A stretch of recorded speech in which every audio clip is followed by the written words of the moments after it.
Thank you, Madam Chair. Thank you to all of the witnesses for being here. Let me say that I, too, am pleased that we're finally holding a hearing after years on this vitally important topic, particularly as these anti-Jewish, anti-Israel protests now erupt again on our college campuses, most of which, all of which, are getting massive amounts of federal funding.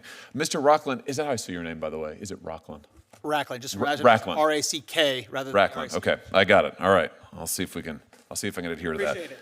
Let me just ask you, I just want to make sure that I heard you in response. I think it was to Senator Welch. Did you say that you're not in favor of canceling visas for foreign students who commit unlawful acts against Jewish students? I said at this time, Nexus does not have a position on that, the organization I work for. But then I went on to describe how in the national strategy, it doesn't talk about that, doesn't recommend that, and that was done in consultation with 1,000 leaders across the board and was supported by the ADL, AJC, JFNA, J Street, all of us. So you don't think that's not a good idea? I mean, why would we permit a foreign student who's here on a student visa who commits an act of violence, an unlawful act against a Jewish student? Why wouldn't we say, sorry, but if you're going to commit acts of violence against Jewish students, Jewish Americans or foreign Jewish students, whomever, we're going to revoke your visa. I mean, you're going home. So I think on that issue itself, I'm trying to think now. It's not, when you're talking about acts of violence and you're talking about actually breaking U.S. law towards students, that is criminal. That should be done through the Justice Department. When we're talking about deportation, that's immigration. So if there is a criminal investigation that leads to deportation, I think that's perfectly acceptable. Well, I'm talking about student visas. They're here on visas. They're here on particular. Doing that. Well, sure, but why don't we write into the process a condition of the visa that if you assault a Jewish student on campus, you're out of here. You're gone.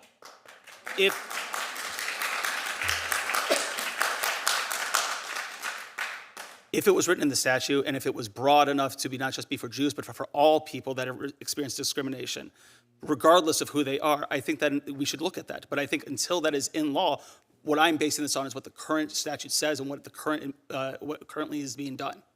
Well, listen, I guess I don't understand the hesitation here at all. To me, this is an easy call, and I've urged the current Secretary of State, Secretary Rubio, to do this. I think he's got the authority to do it. My position is it would send an incredibly clear message. If you come to this country on a student visa, you are here as a guest of the United States for particular purposes. If you assault a Jewish student on campus, you ought to be out of here. And we ought to make it clear to people we are not going to tolerate it. We're not going to tolerate it for any reason.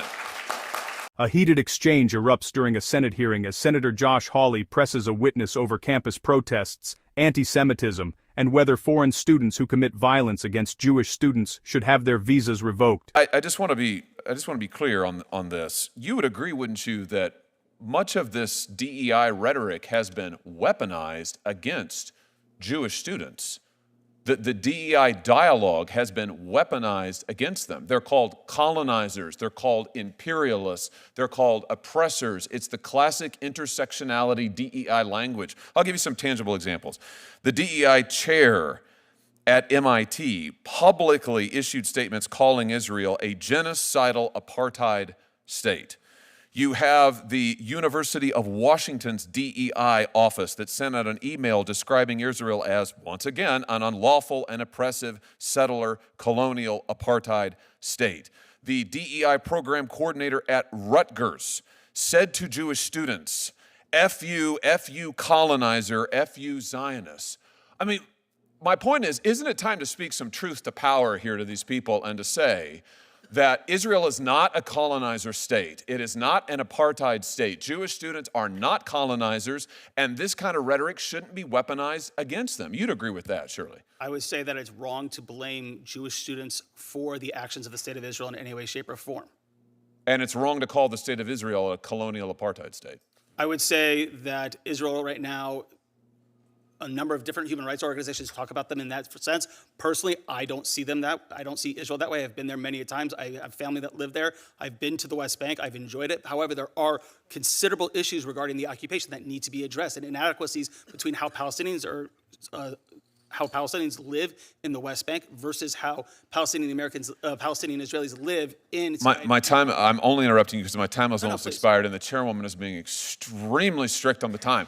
So, but I just want to make this point because I think we're seeing it over and over and over where you have actual campus apparatus, DEI apparatus on these campuses. These are departments, these are officials, these are professors who are weaponizing that against Jewish students. My question is, shouldn't we condemn that? No holds barred. Say that is wrong for DEI officials to be saying Israeli students are colonizers, Jewish American students are colonizers, Israel's an apartheid state. That is wrong, full stop, no conditions. Would you agree with that? I would say that a lot of DEI programs need to actually bring into its anti-Semitism training, either going to other organizations, because so much of what is happening within the DEI Or just be eliminated. Why don't we just eliminate the DEI programs and eliminate the kind of reverse discrimination against Jews that they are Hawley, promoting? I appreciate your passion and we understand. Thank you very much for your participation. If you enjoyed this political breakdown, please like, comment, and subscribe for more political trends.